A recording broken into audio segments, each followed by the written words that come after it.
పనిచేసినాం మనం ఇవాళ. కానీ ఇవాళ ఏమున్నది పరిస్థితి? లంగ మాటలు చెప్పి, దొంగ మాటలు చెప్పి, కేసీఆర్ను బదనాం చేసి, అడ్డమైన డైలాగులు కొట్టి, ఇష్టం వచ్చిన మాటలు కొట్టి ఇవాళ వచ్చి అధికారంలో కూర్చున్నారు. యాద్ చేసుకోండి ఏం మాట్లాడిండు ఆ రోజు రేవంత్ రెడ్డి గారు. ఏమన్నాడు? ఏమైనా 2 పంటలకే ఇస్తావా రైతు బంధు, 3వ పంటకి ఇయ్యవా అన్నాడా లేదా? 3 పంటలకు ఇవ్వాలి అన్నాడా? మళ్ళీ వాళ్ళు ఇస్తుండా 3 పంటలకు? ఇప్పుడు 2 పంటలకన్నా పడుతుందా? ఎన్ని డైలాగులు పెట్టిండు ఆ రోజు. ఏం మాట్లాడిండు? నవంబర్లో తీసుకుంటే 5,000, డిసెంబర్లో తీసుకుంటే 7,500, నవంబర్లో తీసుకుంటే పెన్షన్ 2,000, డిసెంబర్లో తీసుకుంటే 4,000. అక్క, చెల్లె, తల్లి, అత్తకు 4,000, కోడలకు 2,500. ఏమి నరికి తీవ్ర ఆయన సలీం ఫేకు గాడు ఒకడు ఉంటాడు హైదరాబాద్లో, వాడిని మించిపోయి నరికి. సలీం ఫేకు అంటారు వాడిని. ఇక ఫేకో ఫేక్ అన్నట్టుగా, ఇసురుడు అంటే మామూలు ఇసురుడు కాదు, అసలు ఫేకుగాడు. ఎన్ని నరికిండు ఇవాళ. ఇప్పుడు గమ్మత్ అనిపిస్తుంది కొన్ని కొన్ని చూస్తే. ఆ రోజుల్లో మనం వడ్లు కరోనా టైంలో కూడా 8,500 కొనుగోలు కేంద్రాలు పెట్టి, కరోనాలో కూడా కేసీఆర్ సారు కల్లాల కాడికి వచ్చి ధాన్యం కొన్నాడు. కొనడా లేదా? వారం రోజుల్లో పైసలు పడుతుండే. అప్పుడు ఏమన్నాడు సిపాయి? ఏం కేసీఆర్, మోడీ కొంటేనే కొంటావా నువ్వు, లేకపోతే కొనవా అని మాట్లాడండి. ఒకసారి ఆ వీడియో ఏం మాట్లాడండి ఒకసారి చూపెడదాం. రేవంత్ రెడ్డి మాట్లాడిన మాటలు ఇన్నోరు ఒకసారి. నేను అడుగుతున్నా, నరేంద్ర మోడీ ఒట్లు కొనేది ఉంటే నువ్వేమన్నా బ్రోకర్ గారివి దళారీ పని చేస్తావా? రాష్ట్ర ప్రభుత్వం దగ్గర డబ్బులు లేవా? 2.5 లక్షల కోట్ల రూపాయల బడ్జెట్ ఉన్నప్పుడు రైతుల దగ్గర కొనాల్సింది నువ్వు. ఇక్కడున్న పేదలు, ఇక్కడున్న రైతులు, ఇక్కడున్న యువకులు, ఇక్కడున్న మహిళలు, ఇక్కడున్న దళితులు, గిరిజనులు, బలహీన వర్గాల బిడ్డలు నీకు ఓటేసి నిన్ను ముఖ్యమంత్రిని చేస్తే నువ్వు కొనకుండా మోడీ కొనాలి, బోడిగాడు కొనాలి అని మోకాలకు బోడిగుండుకు లింకు పెట్టి మాట్లాడుతుంది రాష్ట్ర ముఖ్యమంత్రి. ఓట్లు కొననప్పుడు నీకు గద్దె మీద ఉండే అధికారం లేదు కేసీఆర్. నేను ఈ వేదిక మీద నుంచి మా పెద్దల అనుమతితో చెప్తున్నా, 10,000 కోట్ల రూపాయలు మాకి, మా కాంగ్రెస్ పార్టీ చివరి గింజ వరకు వరి ధాన్యం కొంటుంది, విదేశాలకు ఎగుమతి చేసి రైతులకు గిట్టుబాటు ధర, మంచి ధర 1,960 రూపాయలే కాదు 500 రూపాయల అదనపు బోనస్. ఛత్తీస్గఢ్ లో ఎక్కడైతే మా భూపేష్ బఘేల్ ముఖ్యమంత్రి ఇస్తుండో 500 రూపాయల అదనంగా బోనస్ ఇస్తాం. ఇదేది ఎప్పుడు ఇది ఎప్పటి ముచ్చట? ఇది ప్రతిపక్షంలో ఉన్నప్పటి ముచ్చట. కేసీఆర్ నువ్వు బ్రోకర్వా? నేను అడగరాదా ఈరోజు? నువ్వేంటిది మరి? నువ్వు బ్రోకర్వా ఏంటిది? నువ్వు దళాలు కానివా? మోడీ కొంటేనే ఇప్పుడు అంటుండు కదా, మోడీ ఎంత చెప్తే అంతే కొంటా, ఎన్ని గింజలు కొనమంటే గన్ని కొంటా. మరి నువ్వేమిటి దళాలు కానివా? ఇప్పుడు పైసలు లేవా నీ కాడ? అప్పుడేమో పెద్ద పెద్ద ఎత్తులు, ఇక ఆగుడే లేదు. ఇవాళ చూడు ఏం మాట్లాడుతున్నాడు. అందుకే ఆలోచించరు మీరు. ఆ రోజు ఏమన్నాడు? 10,000 కోట్లు మొత్తం చివరి గింజ దాకా కొంటా, మీదికెళ్ళి బోనస్ ఇస్తా. బోనస్ ఎన్ని చెప్పిండు మనకు? మక్కలకు బోనస్ అన్నాడు 500, శనగలకు బోనస్, జొన్నలకు బోనస్, పత్తికి బోనస్, వడ్లకు బోనస్ అన్నాడు. అన్ని పంటలు కావాలంటే చూపెడతాం మీకు. అభయహస్తం మేనిఫెస్టోలో ఒక పేజీ పెట్టిండు. ఏ పంటకు ఎంత బోనస్, మద్దతు ధర ఎంతున్నది, బోనస్ ఎంతున్నది, 2 కూడితే ఎంత అవుతుంది, 2,700 ప్లస్ 500 3,200 అని చెప్పి ఆ రోజు మేనిఫెస్టోలో మాట ఇచ్చిండు. మీదికెళ్ళి ఏం చెప్పిండు ఆ రోజు? బోనస్ అన్నిటికి ఇస్తా, అన్ని వడ్లకి ఇస్తా అన్నాడు. దొడ్డు వడ్లతో సహా, సన్న వడ్లతో సహా అన్నిటికి ఇస్తా అన్నాడు. ఇవాళ ఏమంటుండు? దొడ్డు వడ్లకు లేదు, సన్న వడ్లకే. ఆ సన్న వడ్లు కూడా మొదలు 40 రకాలకు ఇస్తా అన్నాడు. ఇప్పుడు ఏమంటుండు? 7 రకాలకు. నేను చెప్తున్నా, ఆ 7 కూడా ఉండదు, రాబోయే రోజుల్లో ఏది కూడా ఉండదు. బోనస్ బోగస్ అయింది. అన్ని మాటలు ఉత్త మాటలు అయిపోయినాయి. ఇవాళ అందరికి తెలిసిపోయినాయి. రైతు బంధు వేయడు కేసీఆర్ చెప్పిండు మీకు. కాంగ్రెస్ వస్తే రైతు బంధుకు రామ్ రామ్ అంటారు, చెప్పిండా లేదా? మోసపోతే గోసపడతారు, చెప్పిండా లేదా? మరి మీ పరకాల్లో వినకపోతిరి.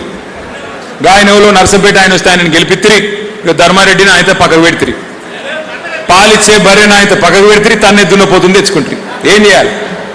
ఇప్పుడేమో అందరూ లబోదిబో అన్నా వడ్లు కొంటలేడే, అన్నా మక్కలు కొంటలేడే, కేసీఆర్ అన్నా యాడున్నావు నువ్వు రావాలి. యాడుంటాడు కేసీఆర్? 7 నెలల్లో గానే ఉన్నాడు. ఆయన మంచిగానే ఉన్నాడు. మనమే లబోదిబో అంటున్నాం. ఇప్పుడు ఎవరు బాధపడుతుర్రు? ఎవరికి ఇబ్బంది అయింది కేసీఆర్ దిగిపోతే? ఏమనుకున్నారు ఆ రోజు? ఏమున్నది, ఎవరు ఉంటే నితి రాదా రైతు బంధు కేసీఆర్ ఏమని ఇంట్లోకి వెళ్ళి ఇస్తుండా? 2000 పెన్షన్ కేసీఆర్ ఇస్తుండా? మరి ఇదివరకు ఉన్న వాళ్ళు ఎందుకు ఇయ్యలేదు? ఇదివరకు ఉన్న వాళ్ళు 200 పెన్షన్ ఇచ్చినప్పుడు ఏమో తెలియలే. అదే కేసీఆర్ 2000 పెన్షన్ ఇస్తే ఎటువంటి అటు మాట్లాడింది. కానీ ఇలా ఏమైంది? మరి ఎవరికి జరిగింది నష్టం? 3 సార్లు రైతు బంధు ఎగ్గొట్టినోడిని ఏమనాలి మరి మనం? ఆ రోజు అంటే కేసీఆర్ గారి మాట అంటే కాంగ్రెస్ వస్తే రైతు బంధు బంద్ అయిపోతుంది అంటే రేవంత్ రెడ్డి ఏమన్నాడు? మేమేమన్నా దివానగాళ్ళమా? మాకు దిమాకు లేదా? మరి వాళ్ళు ఏమనాలి? 3 సార్లు రైతు బంధు ఎగ్గొట్టినోడిని ఏమనాలి? మళ్ళీ ఏమనంటే ఇదో బాధ, తిట్టిండు వీనికి అహంకారం ఎక్కువ. అరే నువ్వు అన్నది నేను అంటున్నారా భయ్, నేనేం కొత్తగా అంటలేను, నువ్వు చెప్పిందే నేను అంటున్నా. దివానా కానివా అన్నావు, నేను అడుగుతున్నా మరి దివానా కానివా? దిమాగ్ లేదా అన్నావు, నేను అడుగుతున్నా దిమాగ్ లేదా? ఎందుకేస్తలేవు మరి రైతు బంధు?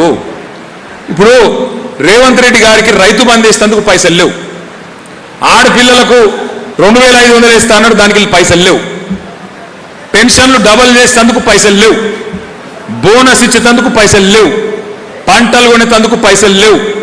స్కూటీ ఇచ్చేందుకు పైసలు లేవు. ఆఖరికి కొనుగోలు కేంద్రాలలో సంచునిచ్చేందుకు కూడా పైసలు లేవు. మరి దేనికి ఉన్నాయి పైసలు? ఢిల్లీకి సంచులలో పంపేందుకు మాత్రం పైసలు ఉన్నాయి. రైతు బంధు బంద్ అయింది, రాహుల్ బంధు మాత్రం జోరుగా నడుస్తుంది. రాహుల్ గాంధీ ఖాతాలో టింగు టింగు టింగు టింగు అనుకుంటా పైసలు మాత్రం గంట కొట్టినట్టు కొడుతున్నాయి అక్కడ. ఇది వాస్తవం. ఇవాళ దోపిడీ మామూలు దోపిడీ జరుగుతలేదు ఇవాళ ఈ రాష్ట్రంలో. ఒక మాటలో చెప్పాలంటే ప్రభుత్వం లేదు, ఒక మాఫియా రాజ్యం నడుస్తున్నది. ఒక్క మాట మీరు దయచేసి ఆలోచన చేయండి, అందరూ మనసు పెట్టి ఆలోచన చేయండి. వెనకటికెవడో ముఖం బాగా లేకపోతే అద్దం బాగా కొట్టిండట. వాని ముఖం బాగలేదు, అరే నీ ముఖం ఎందుకు ఇట్లుందంటే కోపం వచ్చి అద్దం బాగా కొట్టిండట వాడు. ఇప్పుడు రేవంత్ రెడ్డి కథ కూడా గట్లనే ఉన్నది. అరే నీకు పరిపాలన శాతం అయితే లేదు, అన్ని 100 రోజులలో ఇస్తా అంటివి కదరా వారి, నువ్వే నరికితివి కదా. 3 నెలలు ఇస్తా, 100 రోజులు ఇస్తా, 6 గ్యారెంటీలు, 13 డిక్లరేషన్లు, 420 హామీలు. ఏమాయిరా నాయన అంటే మొన్న చెప్తున్నాడు సిల్కపల్కులు.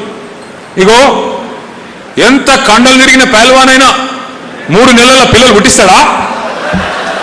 మనకు తెలియదా? మనకు పెళ్లిళ్ళు కాలేదు, పిల్లలు పుట్టలేదా? మనకు తెలియదా 3 నెలల పిల్లలు పుట్టరని? నేను అడుగుతున్నా రేవంత్ రెడ్డి సాబ్, సరే 3 నెలల పిల్లలు పుట్టారు, ఓకే రైట్, మరి 30 నెలలు పుట్టకపోతే నిన్నేమనాలరా నాయన? 30 నెలలు వచ్చింది కదా, ఒకటంటే ఒకటి చేయకపోతుంది కదా. 420 ఫేకుడు వ్యక్తివి, ఇది ఏది ఒక్కటి చెప్పుకుందానికి అయిందా? మరి ఏమని పిలవాలి?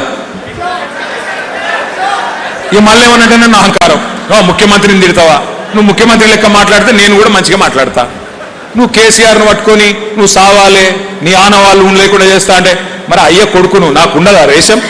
బరాబర్ ఉంటుంది, బరాబర్. రేవంత్ రెడ్డి చెప్తున్నా, ప్రకాష్ రెడ్డి చెప్తున్నా, కాంగ్రెస్ కూడా అందరికి చెప్తున్నా, నేను ఓన్లీ సాఫ్ట్వేర్ అనుకుంటున్నారు కొడుకా, నేను హార్డ్వేర్ కూడా, నాకు కూడా తెలుసు. ఎప్పుడు మాట్లాడాలో, ఎప్పుడు ఏం చేయాలో, ఎప్పుడు గేరు మార్చాలో మాకు తెలుసు. పక్కా చెప్తున్నా, మీ అందరికి మాటిస్తున్నా, పోయిన 10 ఏళ్ల తిరగనైతే బీఆర్ఎస్ ఉండదు. నేను కేసీఆర్ సార్ అంత మంచోని కాదు. ఒక్కొక్క కాంగ్రెస్ వానికి సినిమా చూపెట్టే బాధ్యత నేను తీసుకుంటా. మిమ్మల్ని సతాయించి ఇడిచిపెట్ట, పారిపోయినా సప్త సముద్రాల అవతల పోయి దాక్కున్నా ఇడిచిపెట్ట, వదిలిపెట్ట. మిమ్మల్ని సతాయిస్తున్న కాంగ్రెస్ వాళ్ళు, మిమ్మల్ని సతాయిస్తున్న అధికారులు, వాళ్ళకు ఒకటే చెప్తున్నా, 2 ఏళ్లలో తిరిగి గులాబీ జెండా ఎగురుతుంది, కేసీఆర్ ముఖ్యమంత్రి అవుతాడు. ఒళ్ళు దగ్గర పెట్టుకుని ఉండండి కొడుకులారా, ఒళ్ళు దగ్గర పెట్టుకుని ఉండండి. అయిపోయింది, టైం అయిపోయింది, పక్కా అయిపోయింది, ఏం డౌట్ కూడా అవసరం లేదు మీకు.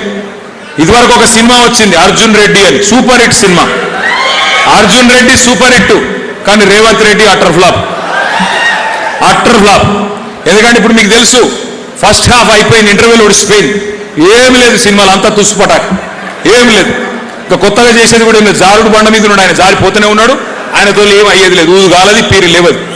కొత్తగా ఒక్క పథకం అమలు కాదు, ఆయనతో ఏమి కాదు, మీరు భయపడక్కర్లేదు. ఇంకొక మాట చెప్తున్నా, మళ్ళీ యాది పెట్టుకోండి, మళ్ళీ చెప్తున్నా, ముఖ్యమంత్రి పదవికి వెళ్ళి దిగిపోయిన తర్వాత ఆయన పోతుంటే కూసున్న కుక్క కూడా లేవది, మళ్ళీ చెప్తున్నాను.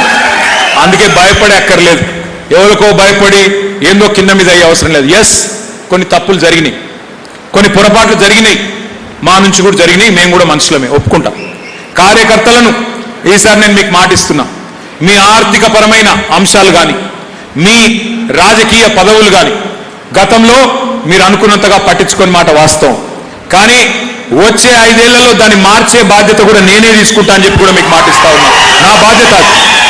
మీరు ఇలా మేము వేదికలెక్కి ఉపన్యాసాలు ఇస్తున్నామంటే, ఎమ్మెల్యేలైనమంటే, మంత్రులైనమంటే, కేసీఆర్ గారికి దగ్గర కూర్చుంటున్నామంటే ఆ గౌరవం ఇచ్చింది మీరు, ఇక్కడ నిలబడే అవకాశం ఇచ్చింది మీరు, ప్రజల దగ్గర పోయి చెప్పేది మీరు. వాస్తవంగా ఓడిపోయేందుకు కూడా ఒకటే ఒక కారణం, ఎక్కువ లేవు, మీరు నిర్లిప్తంగా అయిపోయింది. నాకేంది తీ, ప్రజలకు అన్ని పోతున్నాయి, ప్రజలే ఓట్లు ఎత్తారు, నాకెందుకు తీ పోంతి అనుకున్నారు. ఇంకోటి కూడా అనుకున్నారు మీరు పరకాల వాళ్ళు, పోతే గీతమా ధర్మారెడ్డి సాబ్ ఓడిపోతాడు కానీ కేసీఆర్ పోతాడా అని కూడా అనుకున్నారు మీరు. అంతేనా? అనుకోలే? ఇక సిగ్గెందుకు పడుతురా, ఉన్నమాట ఇప్పుడు పర్వాలేదు. ధర్మాన్ని ఏమనుకోడు, బాధపడుతున్నారు. మళ్ళీ గెలిపిస్తే చాలు, మళ్ళీ గెలిపిస్తారా లేదా? పక్కానా? ఒక్కటే